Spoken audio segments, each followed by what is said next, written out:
പ്രിയമുള്ളവരെ, ഞാൻ സുനിൽ മഠത്തിൽ. നമസ്കാരം. ചില ആളുകൾക്ക് എപ്പോഴും ഇങ്ങനെ ചിന്തിക്കുക, എന്തൊരു കഷ്ടമാണത് അല്ലേ, നമ്മുടെ സമയം വളരെ മോശമാണ് എന്നുള്ളത് അല്ലേ. പക്ഷെ ഒരു കാര്യം മനസ്സിലാക്കിയോ, എല്ലാ ബുദ്ധിമുട്ടും അത് എപ്പോഴും ഒരുപോലെ തുടരില്ല എന്നുള്ള സത്യമാണ്. കാരണം ഈ ബുദ്ധിമുട്ടും കടന്നു പോകും അല്ലേ.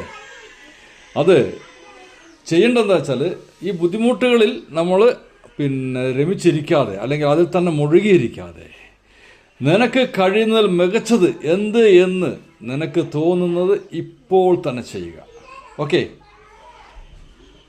നമ്മളെ ബുദ്ധിമുട്ടിൽ അതിൽ മാത്രം ലയിച്ചിരിക്കാതെ കഴിയുന്നതിൽ മികച്ചത് എന്തോ അത് ഇപ്പോൾ തന്നെ ചെയ്യുക. ചെറിയ ചെറിയ സന്തോഷങ്ങളായിരിക്കും, ചെറിയ ചെറിയ കാര്യങ്ങളൊക്കെ ആയിരിക്കും, പക്ഷെ അതൊരു വലിയ സന്തോഷമായി മാറുന്ന ഒരു സമയമുണ്ട്. അതിനു വേണ്ടിയിട്ട് നമ്മൾ കാത്തിരിക്കണം. ഞാൻ പറയുന്നത് നിങ്ങൾക്ക് മനസ്സിലാകുന്നുണ്ടല്ലോ. ഒരിക്കലും എപ്പോഴും ശ്രദ്ധിക്കുക, നീ ഒറ്റയാളല്ല എന്നുള്ളത് സത്യമാണ്. നിൻ്റെ ജീവിതത്തിന് അതിന് വേണ്ട കഥകൾക്ക് ബാക്കി പിന്നെയും കിടപ്പുണ്ട് അധ്യായങ്ങൾ. ആ അധ്യായങ്ങൾക്ക് വേണ്ടി നമ്മൾ കാത്തിരിക്കണം. ഓക്കെ, ചില ദിവസങ്ങളെ സംബന്ധിച്ച് ശ്രദ്ധിക്കുക, അത് ജയിക്കാനുള്ളതല്ല. എല്ലാ ദിവസവും നമുക്ക് ജയം ആഗ്രഹിക്കാൻ പാടില്ല. ചില ദിവസങ്ങൾ ജയിക്കാൻ വേണ്ടിയിട്ടുള്ളതല്ല, അത് താങ്ങി നിൽക്കാനുള്ളതാണ്. അതും ഒരു വിജയം തന്നെയാണ്. മനസ്സിലായോ? എപ്പോഴും ചിന്തിക്കുക, നീ വിചാരിക്കുന്നതിലും ശക്തനും വിലപ്പെട്ടവനുമാണ് എന്നുള്ളത്.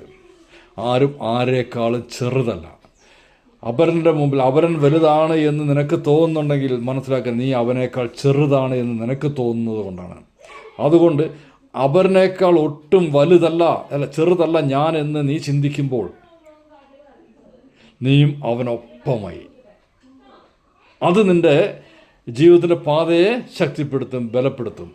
ഓർമ്മിക്കുക, ഒരിക്കലും ചിന്തിക്കുക, ഒരിക്കലും അവരിനേക്കാളും ഞാൻ ചെറുതല്ല, ഞാൻ വലിയവനാണ് എന്ന് സ്വയം ചിന്തിക്കുക.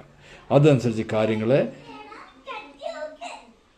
വ്യക്തമായി കൊണ്ടു നടക്കുക. ഓക്കെ, അപ്പോൾ ഒരു കാര്യം മനസ്സിലാക്കുക, ജീവിതത്തിൽ പലപ്പോഴും വൈകിയാണ് പൂവുണ്ടാകുന്നത്. പക്ഷേ പൂക്കളുണ്ടാകുമെന്ന് തീർച്ച. ബൈബിളിൽ പറയുന്നുണ്ട്, വിതയ്ക്കാനൊരു കാലം, കൊയ്യാനൊരു കാലം, കണ്ണുനീരിനൊരു കാലം, ചിരിക്കാനൊരു കാലം. ഓക്കെ, ദൈവം അനുഗ്രഹിക്കട്ടെ. സന്തോഷം.